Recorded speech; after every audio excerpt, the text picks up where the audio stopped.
Roy Suryo, Rismon Sianipar, dan Dr. Tifa mendatangi Polda Metro Jaya pada Kamis pagi. Mereka diperiksa sebagai tersangka kasus fitnah ijazah Presiden ke-7 Joko Widodo. Namun, Dr. Tifa menduga ada kriminalisasi dalam penetapan tersangka di kasus ijazah Jokowi ini. Dalam unggahan di akun media sosial X, Dr. Tifa menyampaikan 5 pandangan, diantaranya ada upaya membungkam kerja ilmiah dan adanya indikasi kriminalisasi yang dijalankan bukan institusi. Selain itu, Dr. Tifa juga meminta agar penyalahgunaan kewenangan oleh siapapun tidak dibiarkan. Di akhir postingannya, Dr. Tifa juga mencantumkan 9 nama pendamping hukum. Sebelumnya, Polda Metro Jaya menetapkan Dr. Tifa dan kawan-kawan menjadi tersangka dalam kasus ijazah Jokowi. Total ada 8 tersangka dan dibagi ke dalam 2 klaster. Tim Liputan iNews melaporkan. Ya, di tengah riuh isu politik yang kian menggelegar, Roy Suryo CS kembali angkat bicara tanpa gentar. Mereka mengklaim jadi korban kriminalisasi yang tidak wajar katanya dalam pusaran tudingan ijazah palsu yang terus berputar-putar. Lantas, akankah kisah ini akhirnya menemukan alur yang benar? Kita bahas lebih dalam malam ini. Pemirsa, sudah bergabung bersama praktisi hukum Denny Indrayana dan Sekjen Pradi Bersatu Ade Darmawan. Selamat malam abang-abangku semuanya, apa kabar? Baik, malam. Terima kasih banyak. Bang Ade, dikriminalisasi katanya Bang Ade. Gimana nih jawabannya? Kalau dikriminalisasi itu kan artinya terlalu dini kita menyampaikan itu. Ini betul-betul murni penyidikannya dari tahapan-tahapan dilalui itu saya lihat itu sudah sah-sah saja sih. Nggak ada yang ini semua kehati-hatian, unsur kehati-hatian, terus kemudian lamanya penyidikan juga itu dilakukan dari bulan 4 ya. Kita tahu ya, itu sampai sekarang itu masih dalam tahap penetapan tersangka. Artinya ini sudah sebenarnya kalau berbicara ini udah kelamaan sebenarnya sih. Tapi ya itu tadi kembali pada penyidik berhati-hati di sini karena ini kan jadi perhatian publik. Artinya ya itu haknya mereka lah. Apapun yang dikatakan, silakan monggo, itu kan kriminalisasi terlalu dini. Kalau menurut saya sih terlalu dini itu Mas Yudi. Gitu. Kemarin pas ngobrol sama Bang Roy Suryo CS begitu, salah satu yang dianggap mereka juga ingin tahu yang dituduhkan kepada mereka itu apa? Soal penghasutan, bagian mananya yang menghasut? Soal mengedit dari ijazahnya bagian mananya? Karena mereka tidak pernah merasa melakukan hal-hal tersebut begitu. Nah ini gimana? Apakah emang kalau ditelusuri ada saja hal itu? Bang Ade. Ada saja, tapi kembali lagi bahwa ini kan sudah masuk ke tahap penetapan tersangka, ya. Monggo dibuktikan saja sama Bang Roy, ya, diperiksa sebagai tersangka, kemudian di counter aja, karena itu kan penetapan sudah dilakukan oleh penyidik kan, tahapannya begitu kan. Nah, kalau tidak ada 2 alat bukti cukup kan nggak mungkin ditetapkan tersangka. Saya rasa itu Polda Metro Jaya ngadi-ngadi kalau gitu kan gitu. Nah itu jadi saya rasa silakan monggo, itu kan di pemeriksaan itu nanti kan dia bisa tanyakan di mana letak pasal yang dituduhkan dan lain sebagainya kan itu persoalannya. Nanti dalam prosesnya ini, dalam persidangan, nanti saya tanya juga ke Bang Denny ya. Ini apakah Bang Ade dalam prosesnya ini Bang Ade, nanti Pak Jokowi juga akan menghadirkan fisik dari ijazahnya untuk dipastikan supaya semuanya jelas, clear di situ bahwa ini memang asli? Ya, jadi gini, Pak Jokowi ya sudah menyampaikan, dia akan memperlihatkan ijazah itu, menyerahkan kepada institusi terkait, mau itu hakim ya, kepolisian, kan dia udah diserahkan itu, udah disita kan. Nah di pengadilan itu bukan Pak Jokowi yang bawa nanti, karena udah disita, berarti yang bawa adalah jaksa gitu loh. Nah jaksa nanti nunjukin itu yang disita yang mana gitu. Nih jasanya ada nih, inilah jasanya yang di situ diperlihatkan pasti, dan saya jamin itu pasti dilakukan oleh jaksa. Di soal beban pembuktian itu ada pada jaksa nantinya kan. Baik. Kan gitu. Menarik nih.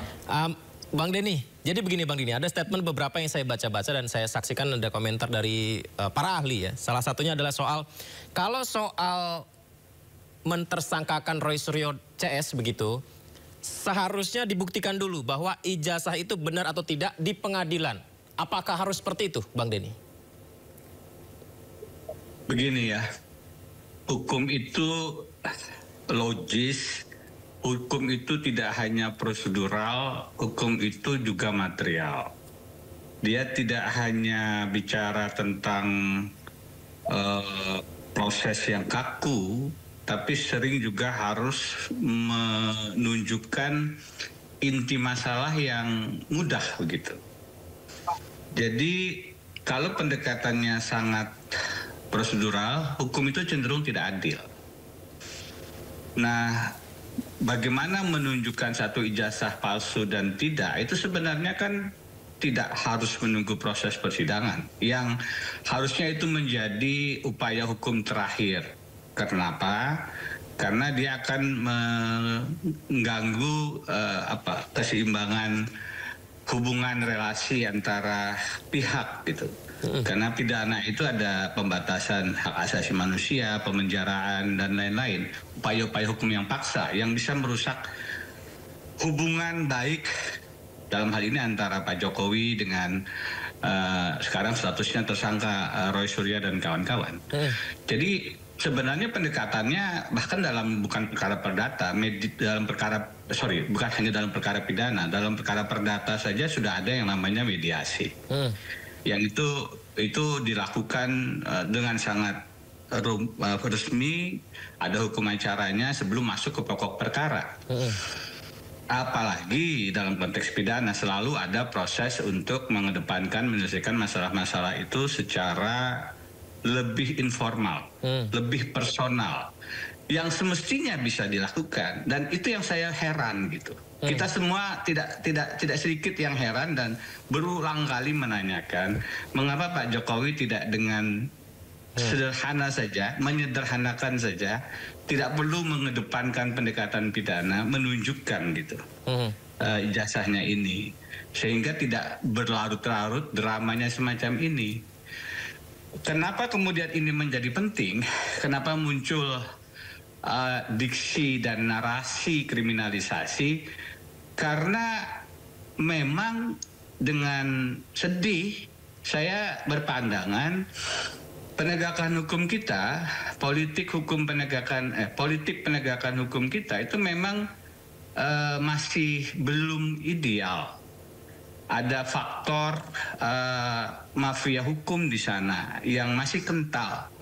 Saya sejak mahasiswa bergelut di bidang pengawasan praktek mafia peradilan. Kami mendirikan di Jogja Indonesian Court Monitoring dengan Pak Busro Muqaddas, Bambang Wijayanto dan seterusnya. Ketika saya mendapat amanah sebagai staf khusus Presiden, kami membentuk Satgas Pemberantasan Mafia Hukum. Sampai sekarang kita masih bergelut dengan masalah itu, masih banyak hakim, jaksa, polisi yang terjerat masalah suap menyuap.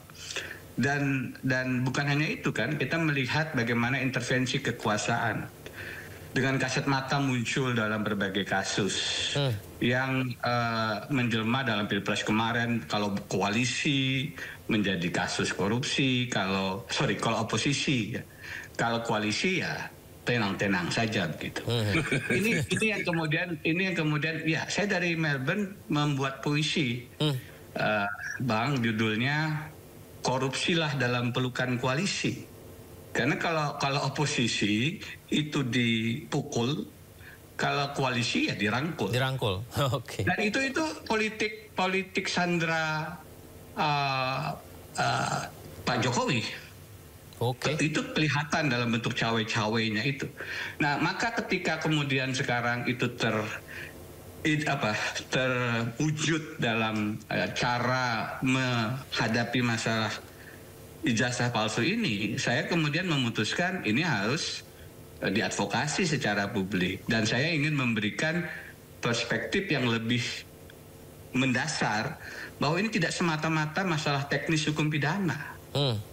Ini ada relasi hukum tata negara, bagaimana harusnya proses penegakan hukum itu merdeka. Harusnya proses pidana itu jangan diintervensi, diintimidasi oleh kedekatan kekuasaan. Harusnya politik hukum pidana itu adalah upaya hukum terakhir sebagai seorang negarawan berhadapan dengan kelompok-kelompok yang ingin memberikan masukan kritis sebagaimana Roy Suryo dan kawan-kawan. Banyak cara lain yang bisa dilakukan. Tapi pilihan kemudian masuk ke ranah pidana dengan berbagai pertimbangan yang menurut saya pilihan yang sangat bisa dipertanyakan dan bukan hanya kriminalisasi. Ini saya menyebutnya kemarin juga intimidasi. Menggunakan instrumen hukum pidana, iya. Karena akhirnya kan sekarang kita itu dibawa ke arah tidak boleh berbeda pendapat, jaga ketenangan, jaga kedamaian, dan ada 3 cara biasanya dilakukan untuk meredam itu. Artinya, pertama adalah diberi iming-iming, diduiti, kedua adalah dikriminalisasi, yang ketiga kalau tidak bisa diduiti dan dikriminalisasi, dihabisi. Artinya jadi apakah ini yang menjadi alasan Bang Denny mendukung Roy Suryo dan kawan-kawan karena sepertinya Roy Suryo dan kawan-kawan mendapat kriminalisasi dan intimidasi? Bang, saya tidak usah bicara orang lain ya. Banyak kasus di mana kemudian teman-teman pimpinan KPK, cicak buaya 1, 2, 3, itu tanpa bukti-bukti yang kuat. Kalau prosedurnya saja, mereka menjadi tersangka. Saya dah hampir 11 bulan, 11 tahun menjadi tersangka. Dan saya mengalami kalau kemudian kita berhadapan dengan kekuasaan, kami mengadvokasi menolak salah satu calon Kapolri. Kemudian Abraham Samad menjadi tersangka, Bambang Wijayanto menjadi tersangka, Novel Baswedan menjadi tersangka, saya menjadi tersangka. Kalau pendekatannya, cara pandangnya hanya hukum pidana, ya itu ada 2 alat bukti yang cukup dan seterusnya. Tapi di balik itu kan sebenarnya ada sisi-sisi bagaimana penegakan hukum kita tidak sehat. Bagaimana kepolisian kita masih harus direformasi, dan itu nyata dengan kebijakan politik hukum Presiden Prabowo yang membentuk tim reformasi Polri. Artinya ada sesuatu yang masih perlu dibenahi di institusi lembaga negara yang namanya kepolisian. Seandainya ideal, maka polisi dalam tindakannya menegakkan hukum pidana itu dia lembaga negara, dia independen, dia merdeka. Tapi apakah kepolisian kita bisa dikatakan merdeka?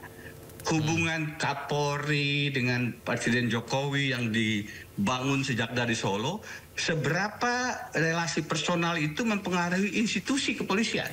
Ini semua adalah ranah hukum yang tidak hanya bisa dilihat dari sisi hukum pidana prosedur saja. Baik. Ini bisa dilihat dengan mata sosiologi hukum, ketatanegaraan hukum, politik penegakan hukum yang lebih luas. Jangan kita hanya terkotak 2 alat bukti bagaimana, ditahan atau tidak, ijazah palsunya harusnya dibuktikan di pengadilan. Di luar pengadilan sangat bisa. Seandainya ada sisi negarawan sedikit saja pada diri saudara Jokowi. Baik, Bang Ade, kalau enggak bagian dari koalisi, berarti akan dipukul, dikriminalisasi. Gimana, Bang?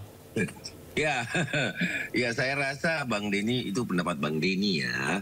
Saya sangat menghormati semua pendapat dan itu sering terjadi nih Pak. Ya, sering terjadi dalam pemerintahan yang memang tidak pro dengan kita. Ya, artinya itu politis sekali. Bahasa-bahasa politis Bang Denny ini kan itu saya belum melihat bukti-buktinya. Gini, Bang Denny harus mengetahui Bang bahwa ini bukan semata-mata